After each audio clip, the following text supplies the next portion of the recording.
Amén. Tome asiento, por favor.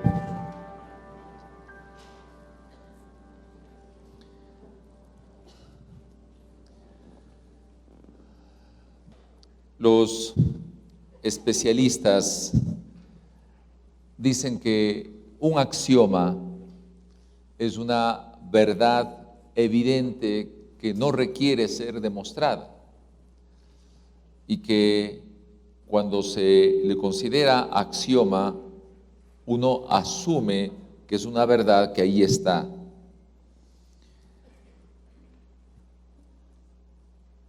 Pero a su vez, no sé si le pueden ayudar el sonido, por favor. A su vez es importante señalar que diferentes axiomas que podemos tener a la mano como verdades evidentes que no necesitan ser demostradas, es posible presentar una tesis, un postulado, para que a través de los diferentes axiomas podamos mostrar que ese postulado que se presenta se constituye también una verdad evidente y se traslade a una posición de axioma. Y al final, lo que nos enseñaron en los colegios, en las escuelas, en universidades, el famoso LQQD, lo que quería demostrar. Vamos a ver un axioma: Dios existe. Tenemos que asumir que partimos, que es una verdad evidente que no requiere demostrar. Dios existe. Se ha intentado de muchas formas, de muchas maneras, intentar demostrar que Dios no existe. Y la historia refleja que siempre el hombre buscará de alguna manera algo superior, y la existencia de Dios para nosotros como creyentes es un axioma que no requiere ser demostrada. También un axioma es esto: la palabra de Dios. 66 libros escritos durante 1600 años. Se ha intentado hacer todo lo posible para anular el valor de la Escritura. Se ha buscado quemar muchas veces, hacerle desaparecer a la Biblia, pero siempre han aparecido escritos muy antiguos donde ratifican la validez de la Escritura. Entonces, decir que la Biblia es la palabra de Dios es también un axioma que ya está demostrado por miles y miles de años y se constituye ahora en un axioma. A través de esta escritura, si Dios existe, vamos a presentar un postulado, una tesis. La tesis es: Dios es veraz y justo. Si queremos presentar esta tesis, que Dios es veraz y que Dios es justo, tenemos que utilizar diferentes argumentos en bases de axiomas ya preconcebidos para demostrar que Dios es veraz y que Dios es justo. Para ello, vamos a partir de la Escritura y vamos a señalar algunos preceptos que se entiende que nosotros podemos ir demostrando en el camino. En el capítulo 15 del libro de Apocalipsis hay algo que a veces deberíamos nosotros considerar, porque Dios en su infinita voluntad siempre, y su palabra así lo expresa, tiene diseñado hilos conductores, tiene diseñado un proceso que siempre Él ha seguido y que lo presenta a la raza humana para que nosotros lo consideremos como parte de una verdad que Él quiere mostrar, pero siempre nos deja a nosotros la libertad de asumirlo para nosotros. Y si lo asumimos es de bendición, si no, no. Dios nunca tuerce el brazo, Dios nunca quiere que se le obedezca a Él por la fuerza, Él siempre quiere que se haga por voluntad propia en la línea del amor. El capítulo 15 del libro de Apocalipsis dice: vi en el cielo otra señal grande y maravillosa, 7 ángeles con las 7 plagas que son las últimas, pues con ellas se consumirá la ira de Dios. Entonces aquí presenta, como esto ya es un axioma, ¿no?, presenta que Dios va a presentar al final de los tiempos 7 ángeles que van a llevar 7 plagas que van a ser las últimas, y se va a consumar la ira de Dios. Entonces hay una verdad aquí mostrada, que la ira de Dios, una vez que se le ha dejado al hombre tomar decisiones propias y siempre el hombre ha rechazado a Dios, hay una verdad evidente que se muestra aquí, que va a ocurrir, y que esas plagas últimas se realizará lo que aquí dice: consumará la ira de Dios. Luego dice el texto: vi también un mar como de vidrio mezclado con fuego.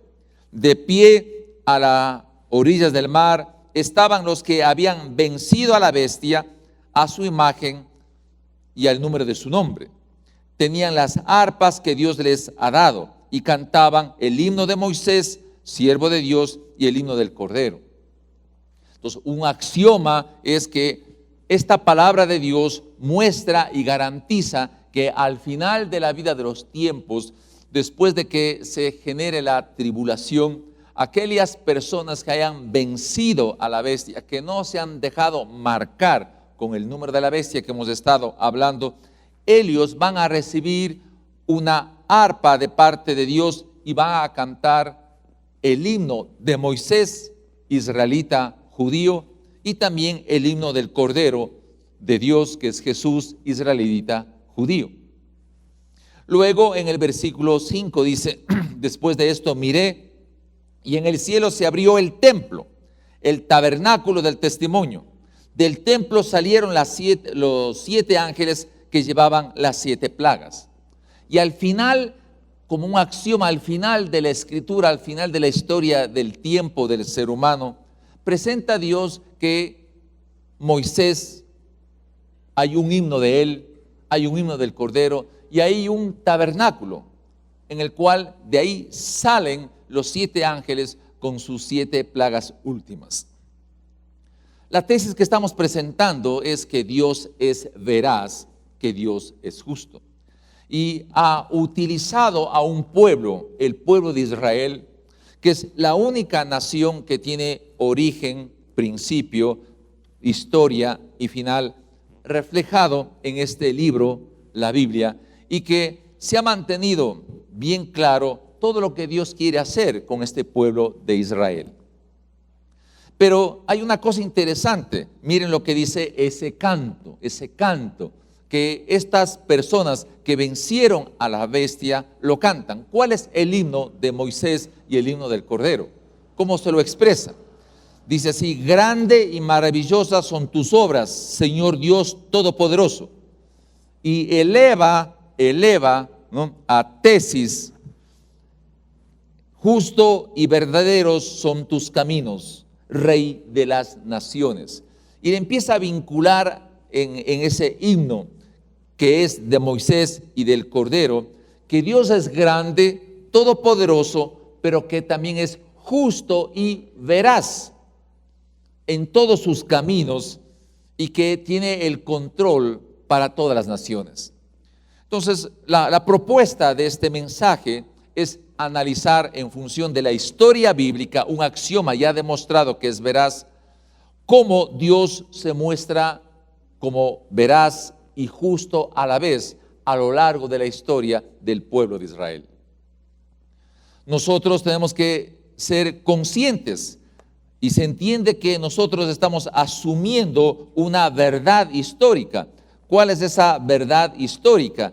Que Dios le plació escoger al pueblo de Israel, no porque se le ocurrió a él, sino que cogió un modelo. Permítame decirle de esta forma: Dios escogió un modelo para que la raza humana de todos los tiempos, pasados, presentes y futuros, observe al modelo que Dios escogió, para que a través de ese modelo nosotros podamos aprender los principios de Dios que Él quiere que nosotros le tomemos para ser de bendición. Y esto va a ser muy importante que lo lleguemos a analizar. Vayamos por favor al libro del Génesis, el capítulo 12. Vamos a partir de ahí del origen, cuando Dios quiso escoger a un hombre llamado Abraham. Y miremos con detenimiento. La lectura de la Escritura tiene que ser con detenimiento. Recuerden que siempre la lectura de la Biblia tiene lo que es el logos, la palabra razonada, entendida, pero también el rema que es la revelación que el Espíritu Santo nos dice a nosotros para aplicarlo en la vida cotidiana.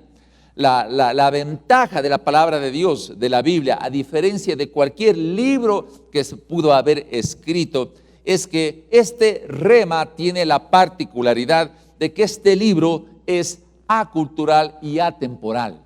Eso significa que las leyes y los principios de aquí es independiente de la cultura y también es independiente de la época y del tiempo. Que estos principios que se explican en la Escritura duran a lo largo del hilo de la historia. Y esto es muy importante entender.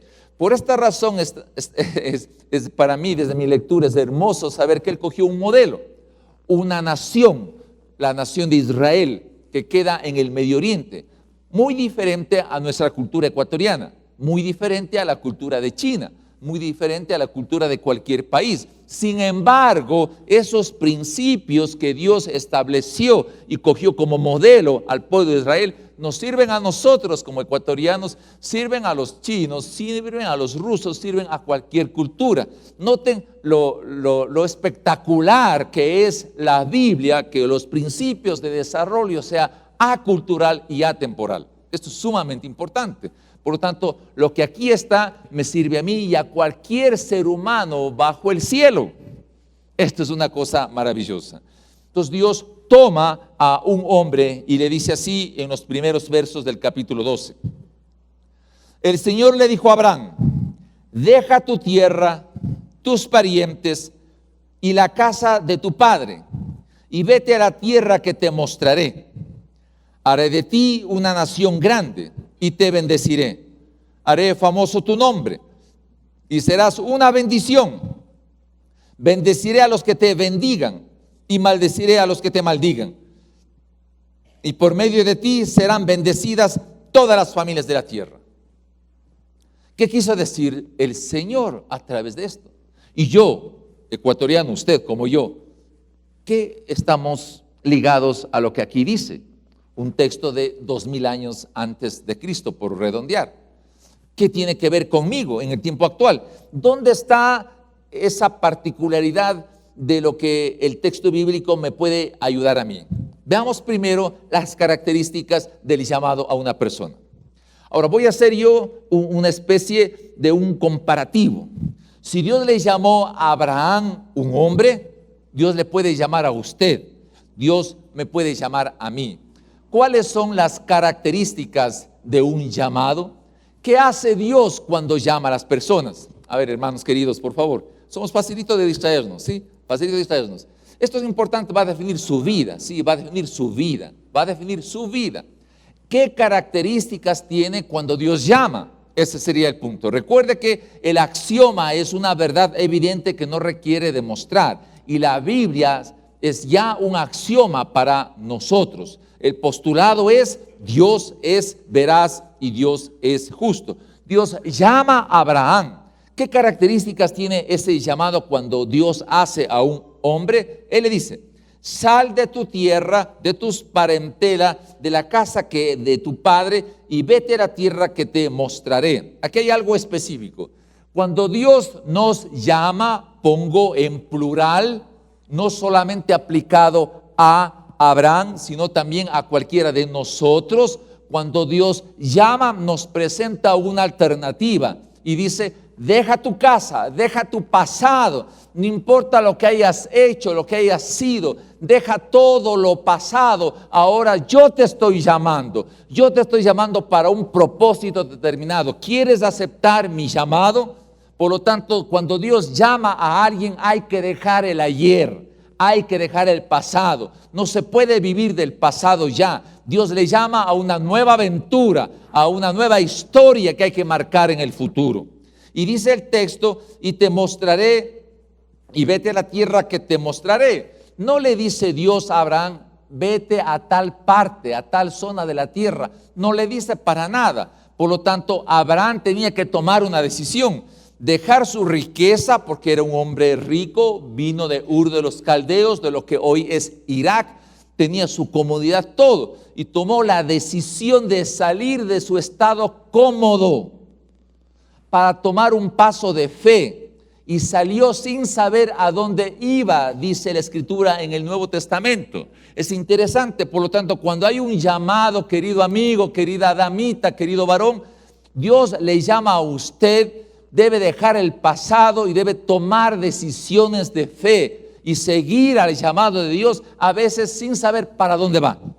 Sin saber para dónde va. Esto es importante. Ahí están los elementos que Dios nos quiere mostrar a cada uno de nosotros. Luego dice el texto: haré de ti una nación grande y te bendeciré y haré famoso tu nombre. Ahora, muchas veces cuando Dios llama, puede irse en contra de la lógica. Porque cuando Abraham escuchó el llamado de Dios, cogió a su mujercita, a sus familiares cercanos y salió. Pero su mujer era estéril. Y Dios le dice a Abraham: haré de ti una nación. Y la lógica de él decía, es obvio, ¿cómo va a ser esto posible si mi mujer es estéril, no puede tener hijos? ¿Cómo voy a tener yo descendencia para ser una gran nación si mi mujer es estéril? Todo llamado tiene decisiones de fe. Recuerden esto, la fe no es basarme en lo que yo le pida a Dios. La fe se basa en lo que Él es, en lo que Dios es, no necesariamente en lo que yo le pida a Dios. Entonces, Abraham, padre de la fe, decide dejar todo lo que tenía, sus riquezas, su comodidad, y decide salir con su esposa a un lugar donde no sabía, donde no entendía absolutamente nada desde el punto de vista de la lógica. Entonces, esto es bueno para que nosotros podamos captar el mensaje.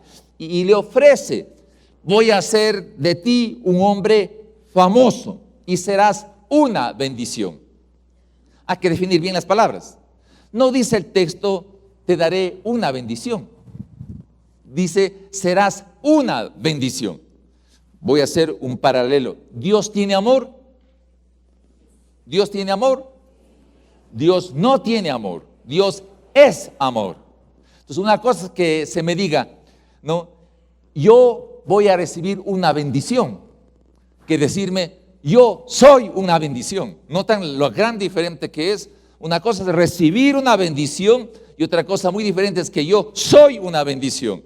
Entonces, cuando Dios me llama, me convierto en bendición. Digan amén, hermanos, por favor.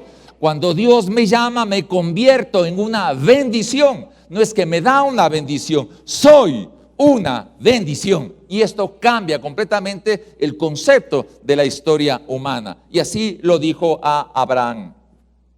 Pero mire una cosa interesante.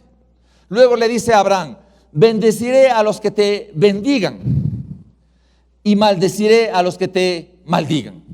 Este verso 3 tiene enormes implicaciones. ¿Por qué? Porque si le dice Dios a Abraham: oye, voy a ponerle en un lenguaje más coloquial, oye, voy a bendecirte a todos los que te bendigan, pero también voy a maldecir a todos los que te maldigan. ¿Qué debería asumir Abraham? ¿Que va a ser fácil su vida? Para nada. Porque dice: entonces, ¿alguien me va a maldecir? Pues sí, hermano. Cuando Dios le llame a usted, sepa que va a tener enemigos. Sepa que va a tener contrarios. Sepa que va a tener gente que le quiere hacer daño. Sepa que va a tener gente que le quiera arruinar su vida, arruinar su existencia. Pero algo sucede con aquel que es llamado, dice el Señor: tú serás una bendición. Yo me encargo de bendecir a los que te bendigan y maldecir a los que te maldigan. Vaya, ¿vale la pena escuchar el llamado de Dios? Por supuesto que vale la pena, hermano querido.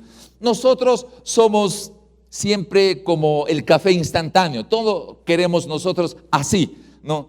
Y queremos conseguir los resultados como así de rápido, ¿no? Y no hay nada así de rápido. ¿Cuántos años tuvo que pasar Abraham para que tenga un hijo? ¿Cuántos años? 25 años. Ahora, ¿qué tal usted? Va a tener un hijito y después de 25 años tiene. ¿Qué va a pasar en ese trayecto de 25 años? Obviamente que la mente de él se hizo todo un problema, ¿no? ¿Cuándo, Señor? ¿Cuándo llega esto? ¿Cuándo llega esto? Siempre Dios llama a las personas y antes de darnos los que Él nos ha pedido, tiene que formarnos.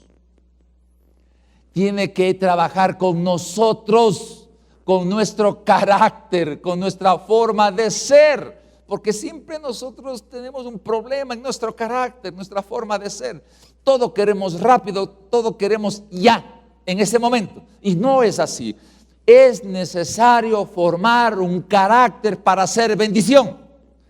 A ver, eso no es tan fácil aceptar, ¿no? Es necesario formar un carácter para ser de bendición. Si usted quiere ser de bendición, tiene que formar un carácter. A ver, una pregunta de examen. Jesús, nuestro amado Salvador, Él vino a la tierra sabiendo obedecer. Claro, ¿verdad? Sí, ¿no? No es así, manitos. No es así. ¿Se da? No es así. Dice la escritura, Hebreos el capítulo 5, el Hijo de Dios aprendió a obedecer por medio del padecimiento. Tómele. Jesús aprendió a obedecer por medio del sufrimiento. Por eso se requiere carácter de enfrentar problemas, dificultades, situaciones hostiles, situaciones difíciles, hermanos queridos. Qué bonito verles arriba. A veces yo tengo un problema de no alzar a ver arriba. Quiero pedir disculpas porque a veces no lo hago, ¿sí? Pero quiero dirigirme a ustedes con todo mi corazón en este sentido. Pero hay una cosa importante aquí también, en este proceso que estamos aprendiendo. Mire lo que dice. Por medio de ti serán bendecidas todas las familias de la tierra. ¿Esto qué significa? Que Dios escoge el modelo, escogerle a un hombre, luego su descendencia, luego una nación, y a través de esa nación bendecir a toda la tierra. Entonces, el objetivo de Dios al escoger a Israel era para que a través de Israel sean bendecidas todas las naciones de la tierra. Pensaba en el Ecuador, pensaba en Colombia, en Venezuela, en cualquier nación, pero puso el modelo en Israel. Y a través de ti, le dice Dios a Abraham, serán benditas todas las naciones de la tierra. Generó de parte del Dios que es veraz un vínculo entre Israel y cualquier nación que hay alrededor. Y todas las naciones alrededor que tengan que ver con Israel van a ser bendecidos por medio de esa nación, por medio de esa familia, al inicio Abraham y su descendencia. Esto es una declaración formidable. Ahora, ¿por qué es veraz? Vamos ahí un siguiente. Este postulado de Dios es veraz.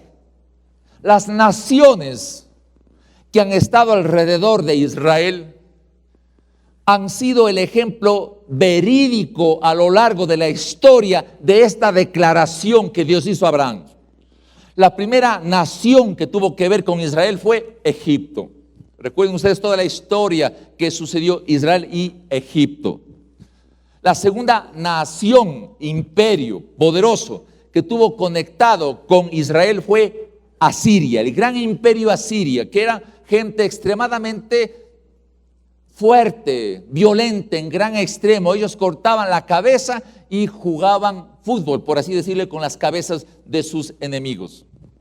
Y Dios utilizó a los israelitas para profetizar que Egipto iba a ser destruido. Y profetizó que los asirios iban a ser destruidos.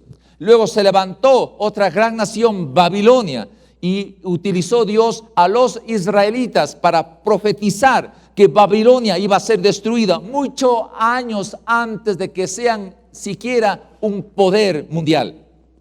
Luego se levantó los medos y los persas, y también Dios utilizó a los profetas israelitas para profetizar que iban a ser destruidos los medos y los persas de lo que hoy es Irán. Igualmente Dios profetizó que iba a ser levantada una gran nación como son los griegos, macedonios, los griegos, y que iban a ser destruidos. igualmente el Imperio Romano. Digo yo, entonces la veracidad de Dios está en mostrar que a lo largo de la historia lo que Él dijo se cumplió. Y utilizó a una nación vinculante para poder hacer de esa nación una bendición a todas las naciones del mundo. Tenemos que entender esto muy bien. Ahora bien, aquí es un asunto sin darnos las vueltas. Amada iglesia, por amor a Dios, nosotros somos a veces como apurados y flojos, como se suele decir, ¿no? Apurados y flojos. Tenemos algún problema y todo nos angustia, ¿no? Es verdad que no siempre salen las cosas como uno quisiera. Eso es verdad. No siempre resulta así. Muchas veces hay que pasar por procesos de tortura. La Biblia me dice, cuando pasas por el valle de sombra de muerte, tu vara y tu cayado me infundirán aliento. Pero me dice, cuando pase por el valle de sombras de muerte, eso me implica que voy a pasar por valle de sombras de muerte. Pero ahí estará su vara y su cayado. Dice, Jehová es mi pastor, nada me pasará. Dice así. Dice, nada me faltará. No dice, nada me pasará. Nada me faltará. Entonces sí me va a pasar. Lo que pasa es que cuando me pase, Él estará atento para. Esto es importante que lo comprendamos. Entonces, Dios diseñó el modelo de Israel para ayudarnos a nosotros a darnos cuenta cómo Él quiere ayudarnos a todos y cada uno de nosotros. Muy bien. Veamos un poco de, por así decir, las marcas de la nación según Dios. Génesis, el capítulo 32 del verso 28, sucede algo interesante con Israel.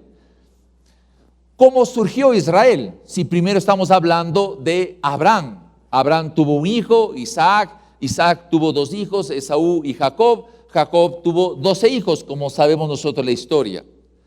Jacob era un hombre especial, ¿no? Recuerden la historia que él se quedó dormido, puso una piedra ahí de almohada y vio una escalera y hubo ahí ángeles que subían y bajaban. Y Dios le habló a Jacob y le dijo que va a ser de bendición. Cuando ya salió de su suegro Labán con sus hijos, con sus mujeres, con muchas riquezas, ¿no?, a encontrarse con Esaú, dice la escritura, y eso está en el libro de Génesis 32, que tuvo una lucha Jacob con un ser espiritual. Y puso la lucha ahí Jacob. Y este ser espiritual, para que deje de luchar, le quebranta el muslo y dice, suéltame. Y le contesta a Jacob, no te soltaré hasta que no me bendigas. Y se derrama de parte de Dios una gran bendición. Y le dice, muy bien, no serás más llamado Jacob, te llamaré Israel. Israel significa el que lucha con Dios. Entonces le da un giro Dios a su promesa en explicar que ahora se llamará Israel, la nación escogida, e Israel significa el que lucha con Dios, es decir, Dios luchando con Israel, Dios siempre preocupándose de Israel, Dios siempre cuidando de Israel, Dios siempre defendiendo a Israel, y a lo largo de la historia se ve así. Y esto es muy importante que logremos captar. Y si Dios dio esa bendición a Israel, también nos da la bendición a usted y a mí. Si tenemos el oído claro y escuchamos la voz de Dios, Dios luchará con nosotros. Recuerden ustedes el profeta Jeremías. Dios le dice a Jeremías, yo te he puesto aquí como ciudad fortificada, como columna de hierro, como muro de bronce. Lucharán contra ti, pero yo te defenderé. Dice así Jehová de los ejércitos. Entonces, aquí aparece la palabra Israel, que significa que Dios siempre luchará con ese pueblo, a favor de ese pueblo. Veamos algunas áreas importantes que muestran estas decisiones de parte de Dios.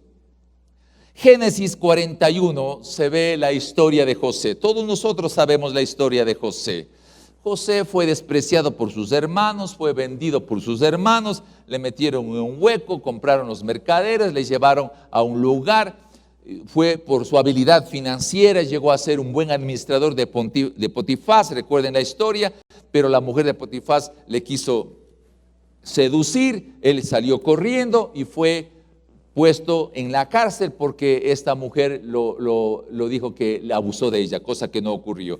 Él pasó en la cárcel y él podía decir, ay, mi vida es una desgracia, no, mi vida es una cosa terrible, mis hermanos no me quieren, nadie me quiere, mira, aquí vine a parar en la cárcel, me acusó una mujer que no lo hice nada, mi vida es una desgracia. Podía haber dicho eso José, pero Dios utilizó a José en la cárcel para ir al faraón.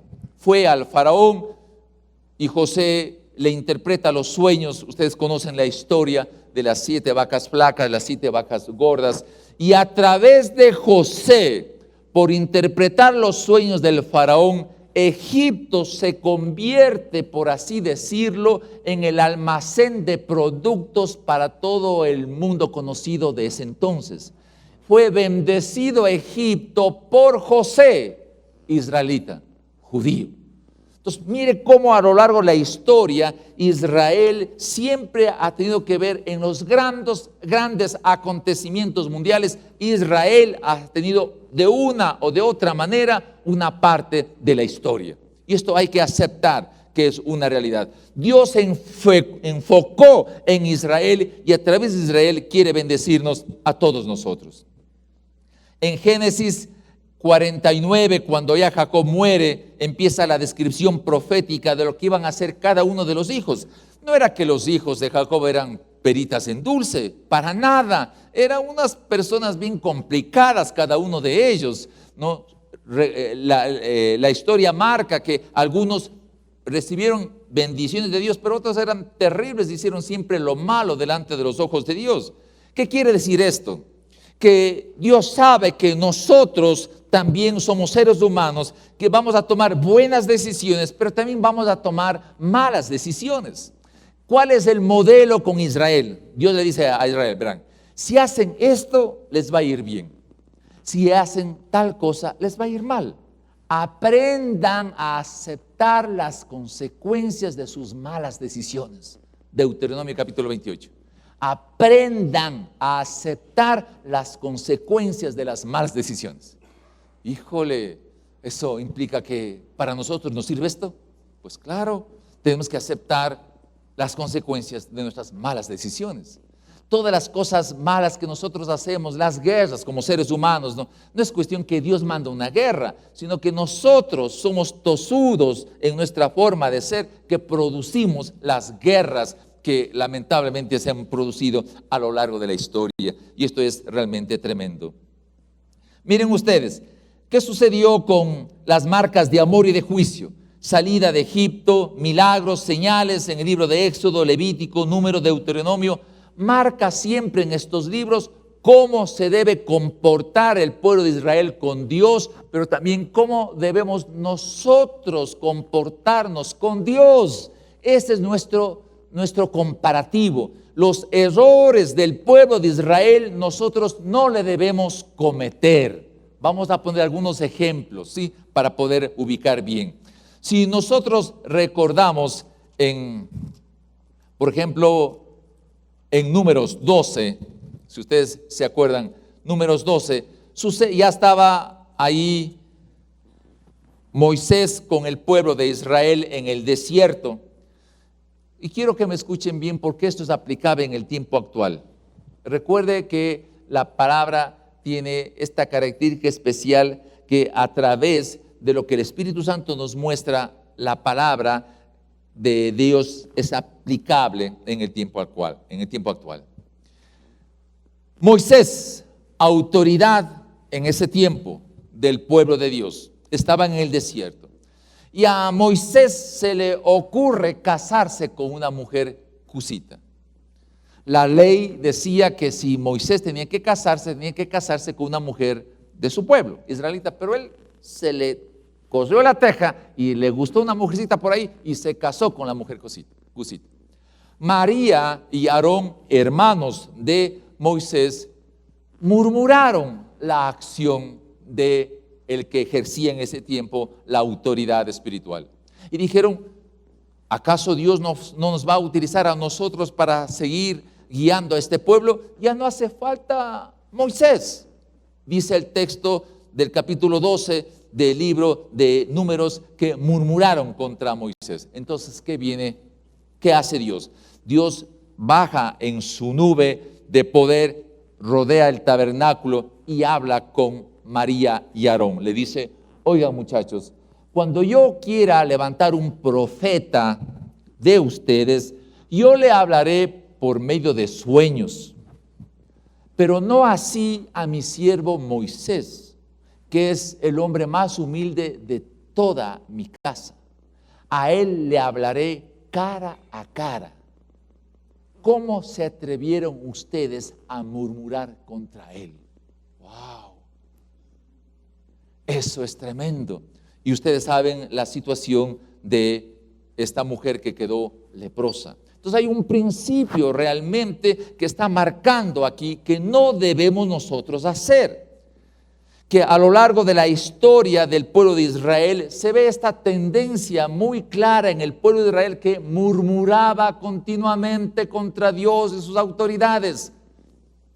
Cuando se llega a Primera de Samuel, el capítulo 14, hay una personalidad: el rey Saúl. El rey Saúl, a diferencia del rey David, David se metió con la mujer que no era de él y le mandó a matar a su marido. Vaya pecado, ¿no? Se metió con la mujer ajena y le mandó a matar. Saúl no cometió ningún pecado de adulterio, ni mandó a matar, pero Dios le rechazó a Saúl y le aceptó a David. ¿Por qué? Si en nuestra análisis normal diríamos: pero barba, que Dios tan injusto, ¿no? Este bendito David se va con la mujer ajena, tiene un hijo, bueno, tuvo varios, ¿no? Y le manda a matar al marido y le perdona a David y no a Saúl. ¿Dónde está el tema? Saúl fue rechazado por Dios por ser rebelde y arrogante. Capítulo 15 de Primera de Samuel. Ahí hace Dios una declaración. Dios le dice a Samuel y Samuel le dice a Saúl: no te olvides, Saúl, que la rebelión es como la brujería y la arrogancia como la idolatría. ¿Qué implica esto? Nosotros tenemos un problema: somos rebeldes por naturaleza. Ejemplos: a nuestros jefes les criticamos continuamente, ¿sí o no? No nos parece que hace bien el jefe y le mandamos al pan, le decimos de todo al jefe. Eso es brujería. ¿Escuchó eso? Eso es brujería y Dios rechaza a los brujos. Si usted cree que su jefe de oficina hizo alguna cosa mal, acérquese donde su jefe. Dígale: yo creo que usted está haciendo mal tal cosa. Eso es lo correcto, lo honesto. Si él le hace caso, amén. Si no le hace caso, ya no es su responsabilidad. Pero yo no puedo andar criticando, murmurando las cosas del otro. Eso es lo que se le llama a la Biblia descubrir la desnudez. Hombres que conversan con sus amigotes descubriendo la desnudez de su mujer, diciéndole de todo a los amigotes de lo que es la mujer. Mujer que igualmente descubre la desnudez de su marido diciendo algo similar a todo el mundo en contra de su marido. No tenemos un control adecuado de eso. Nosotros murmuramos muchas veces sin tener conciencia de que es cierto o no. Escuchamos un chisme y ya compartimos con otro el mismo chisme sin por lo menos asegurarnos de que es cierto o no. Eso es brujería, rebelión, arrogancia. Entonces Dios pone como modelo al pueblo de Israel para que nosotros no sigamos lo mismo que ellos hicieron, para que nosotros podamos aprender. Dios dice de una forma tan coherente, capítulo 10 de Primera de Corintios, dice Pablo: estas cosas que le pasó al pueblo de Israel en el desierto fueron hechas para que nosotros aprendamos hoy. Una cosa es que yo aprenda de mis propios errores, pero ¿es bueno o no aprender de los errores ajenos? ¿Qué preferiría usted? De los errores ajenos, pues no me meto yo las de andar, ¿verdad? Otros meten y aprendo de eso. Pero si yo no aprendo ni siquiera de esa manera, Dios dirá, Juanbrito, es tu situación. Miren, cuando Dios define a los profetas, esto es tremendo. Dios siempre manda a los profetas. ¿Qué era el profeta? El profeta se puso en la montaña. Ahí estaba Dios, ahí estaba el pueblo. Hablaba al pueblo de lo que le decía Dios. Y el pueblo era duro de cerviz. El pueblo no escuchaba la voz de los profetas. No escuchaba la voz de Dios. Entonces aquí marca un hito. A ver, hermano querido, déjeme decirles con todo mi corazón. Si aquí en la palabra me dice cosas que yo debo hacer y no lo hago, yo debo aceptar el efecto de esa decisión.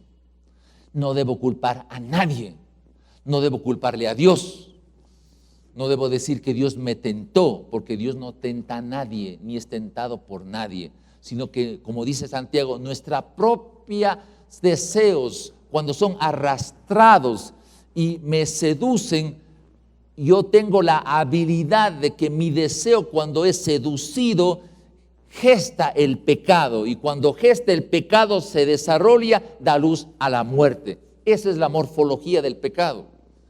Tengo yo una concupiscencia que mi deseo apunta, me arrastra, y cuando me seduce, cuando yo pierdo el control de mí mismo, caigo y se gesta el pecado. Y el pecado nunca se queda estable, crece y se desarrolla siempre hasta cuando da a luz la muerte. Entonces yo tengo que entender, querido hermano, que la Biblia me muestra estos elementos para mi ayuda. Vamos pasando un poco de la historia. Llega Jesús, aquí es Jesús, israelita, judío. Todos los profetas profetizaron a Jesús. El pueblo judío no le reconoció hasta ahora. Vaya, qué dura cerviz del pueblo judío, ¿no? Pero Jesús hace algo especial.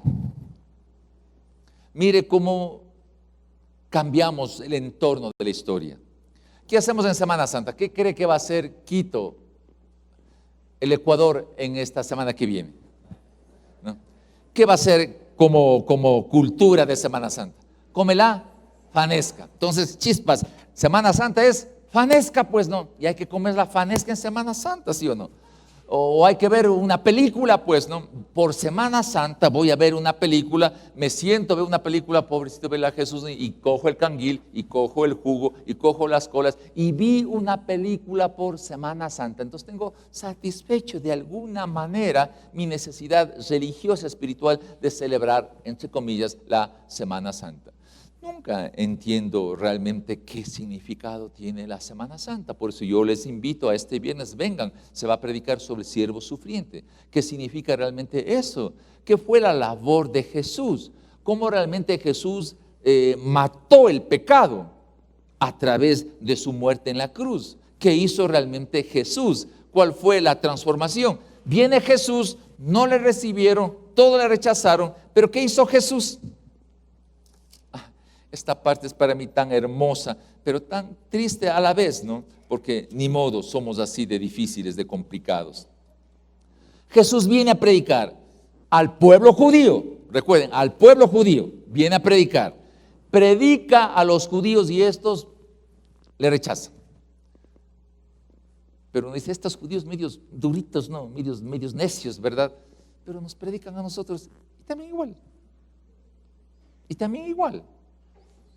Mateo 5, 6 y 7 es la constitución del reino de los cielos.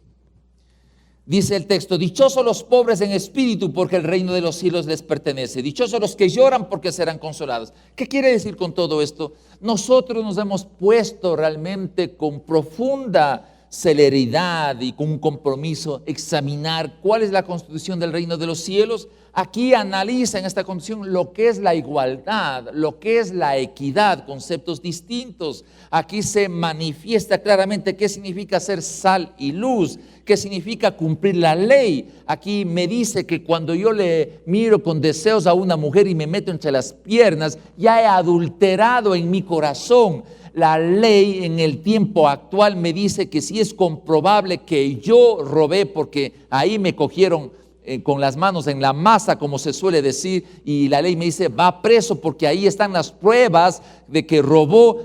La Biblia en la Constitución del Reino de los Cielos no es únicamente eso el delito, sino que yo tuve la intención de hacerlo, ya soy culpable. Es otra cosa muy distinta. La intencionalidad es lo que maneja la Escritura.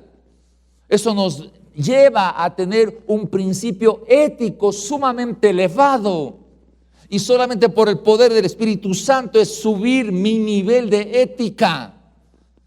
Esto es un término que en las iglesias es un desastre.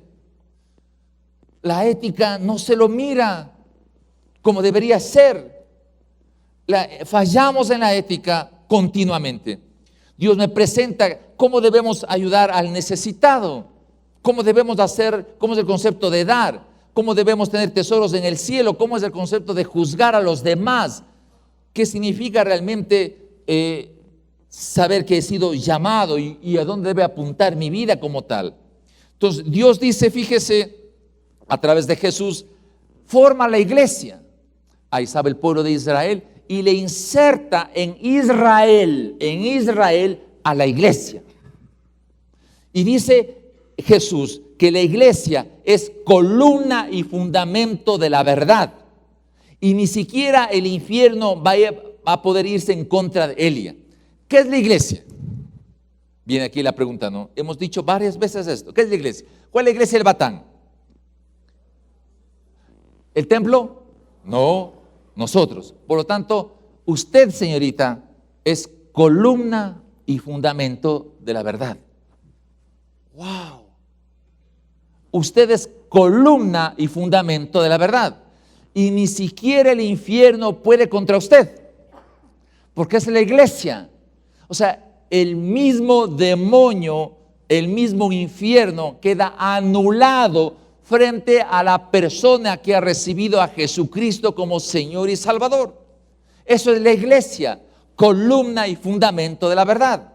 Y la Biblia me dice que si yo soy creyente, soy parte del cuerpo de Cristo, siendo la cabeza de la iglesia Jesús.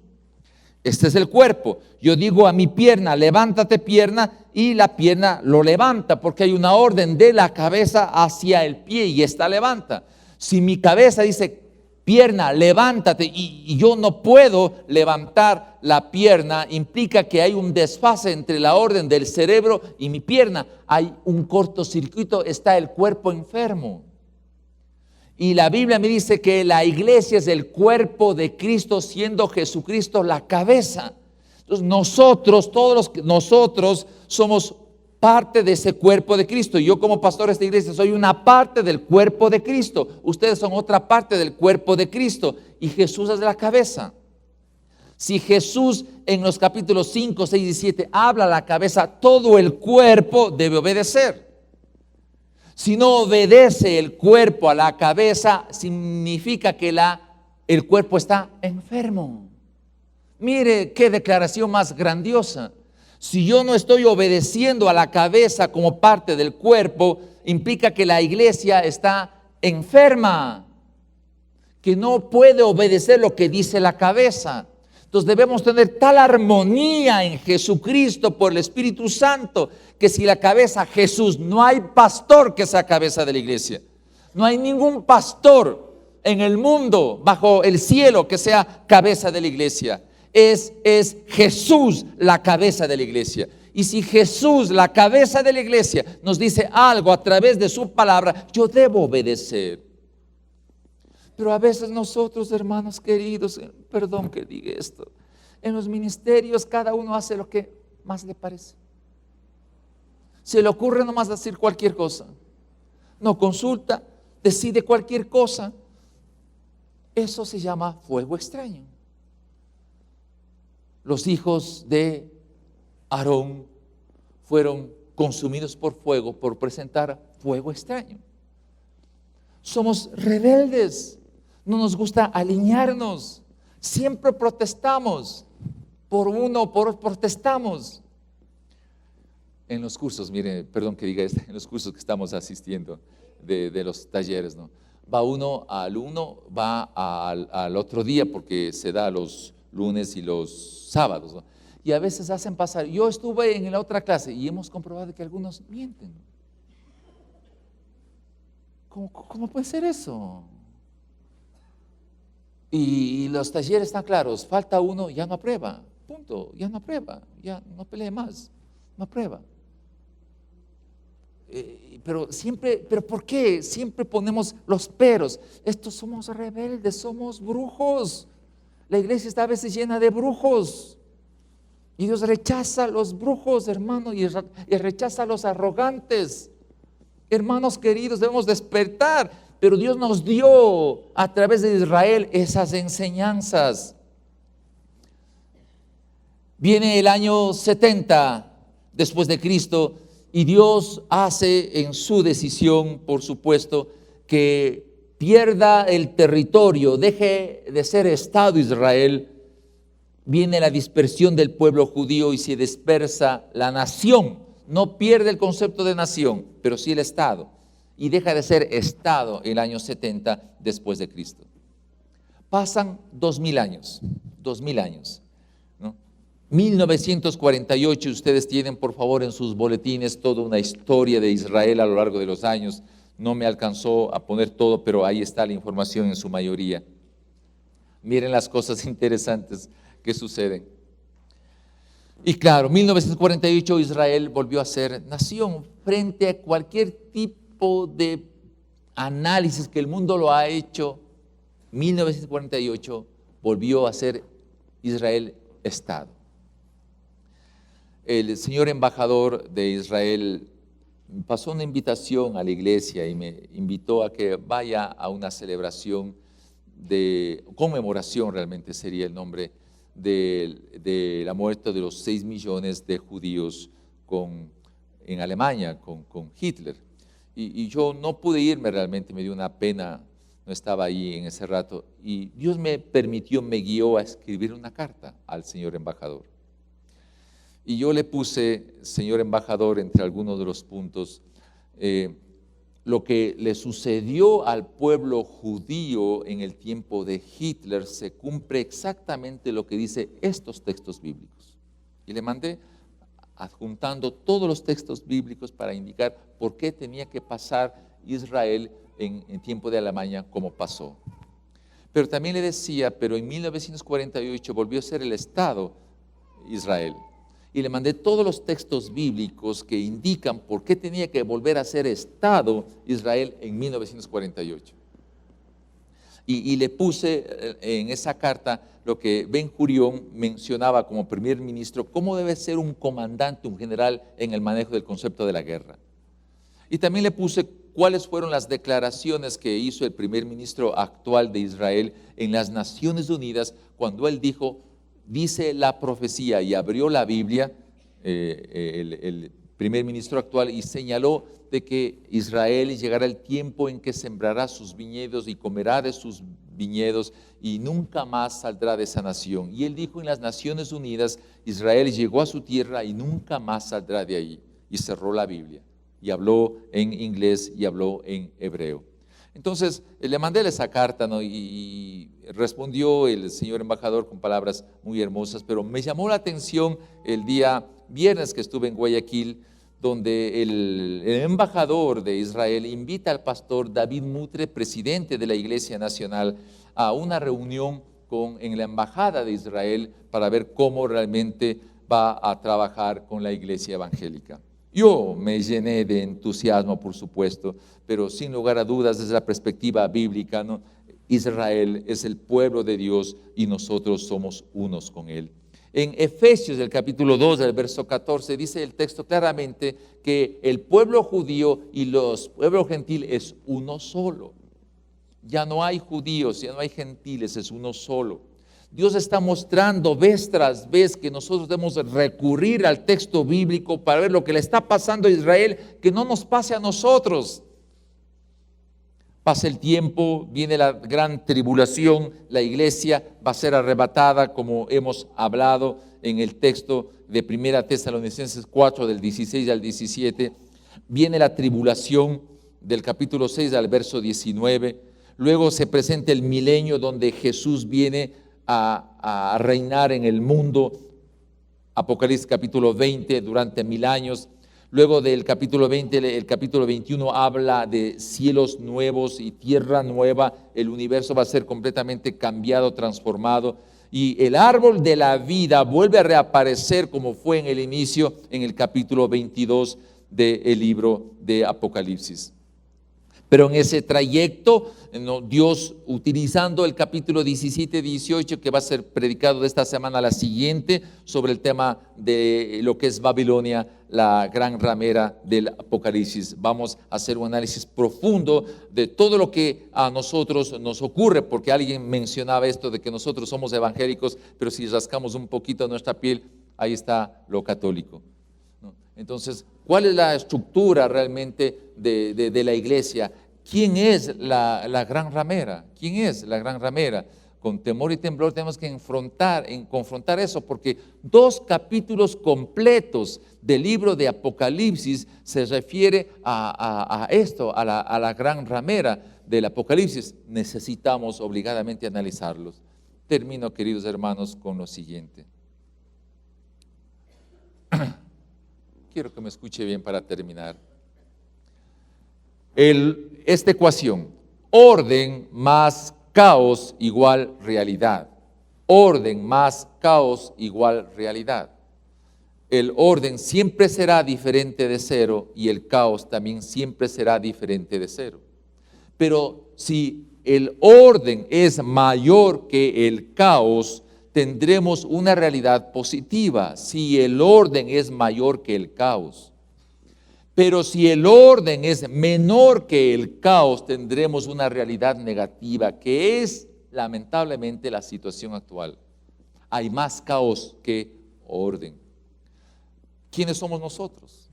¿Qué hacemos en este mundo cuya ecuación está planteada?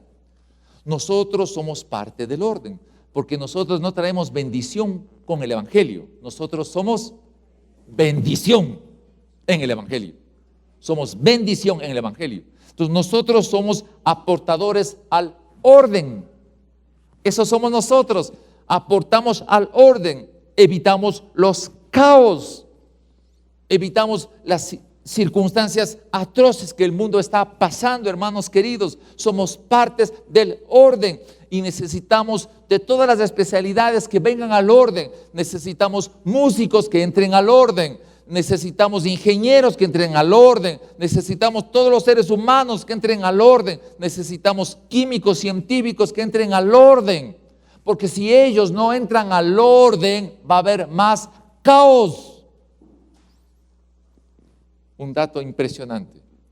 ¿Cuántos murieron en la Primera Guerra Mundial? ¿Alguien se acuerda? ¿En qué orden? Cerca de 50 millones de personas murieron en la Primera Guerra Mundial. ¿Qué pasó después? Apenas se terminó la Primera Guerra Mundial. Vino una pandemia. Esa pandemia, después de la Primera Guerra Mundial, hizo que mueran 100 millones de personas. Se dice ahora que los virus tienen la habilidad de mutar, cambiar. ¿Qué se refiere el caballo amarillo, el cuarto caballo del Apocalipsis? No es que Dios necesariamente mande epidemias, sino dije, guambritos, diría yo así, ustedes están investigando, sacando virus, sacando bacterias, analizando, haciendo todo el tipo de transformaciones genéticas, pues yo les dejo a libre albedrío como ustedes quieran. La muerte negra, la pandemia española, después de la Segunda Guerra Mundial, y todos ébola, todos estos virus son resultado ¿de qué? De acción del hombre, decisión del hombre, no de Dios. El hombre es factor de caos.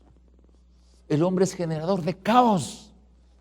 Nosotros somos la bendición por el Evangelio para hacer que el orden crezca y sea mayor que el caos. Esa es la gloria del Señor. Vamos a orar para que Dios nos permita entender esto. Padre, tu palabra, Señor, al ser expuesta, hemos visto que tú has querido, Señor, que el pueblo de Israel sea un modelo en el cual tú has escogido para que lo que haga bien Israel, nosotros podemos aprender. Y lo que hizo mal Israel, nosotros no le hagamos. Ha escogido un modelo, Señor. Ayúdanos a nosotros, oh Señor, a aprender de tu palabra, a ser sabios, a obedecer. Quítanos la rebelión, Señor, en el nombre de Jesús. Quítanos la rebelión que es innato en nosotros. Quítanos la arrogancia, Señor, que es innato en nosotros. Danos humildad, sencillez y obediencia. Papá, ayúdanos a ser como Jesús, que fue el emblema de la obediencia, que nada hacía Jesús sin consultarte a ti. Ayúdanos a entender que nosotros, si Jesús está en nosotros, nosotros tenemos que aprender a ser obedientes, aunque la obediencia tengamos que aprender por medio del padecimiento. Señor, en el nombre de Jesús, queremos poner nuestras vidas delante de ti. Y ayúdanos a comprender que somos factor de orden, que somos bendición. Y a trabajar, Señor, en medio de las discrepancias y situaciones difíciles que la vida tiene. Danos carácter, Señor, para aprender a desarrollar las situaciones de la vida. Y papá, permite que en esta mañana, si hay alguien, Señor, que tal vez esté en medio del caos profundo y que no te ha recibido a ti como Jesús, como Señor y Salvador, que esta mañana el cielo se abra, Señor, y tú desciendas con poder y tomes ese corazón necesitado de ti. Y si usted, estimado amigo, estimada amiga, nunca hizo la oración de fe, yo quiero invitarle a hacer hoy, en este momento, una sencilla oración. Y dígale así: Señor, quiero ser una bendición. No quiero ser más factor de caos y de vergüenza. Jesús, perdona mi pecado. Ven a mi vida. Tú fuiste a la cruz en mi lugar. Dame, Señor, en este momento la oportunidad de regenerarme por el poder del Espíritu Santo y cambiar mi vida. Te recibo, Jesús, como mi Señor y mi Salvador personal. No quiero caminar más sin una orientación clara de qué debo hacer. Quiero orientarme, Señor, al ser obediente, en ser factor de orden y de bendición. Te recibo. Declaro con mi boca que Jesús es mi Señor y mi Salvador personal. Amén. Si usted oró así, yo le ruego que tome una decisión. Si oró por primera vez, acérquese al ujier y diga: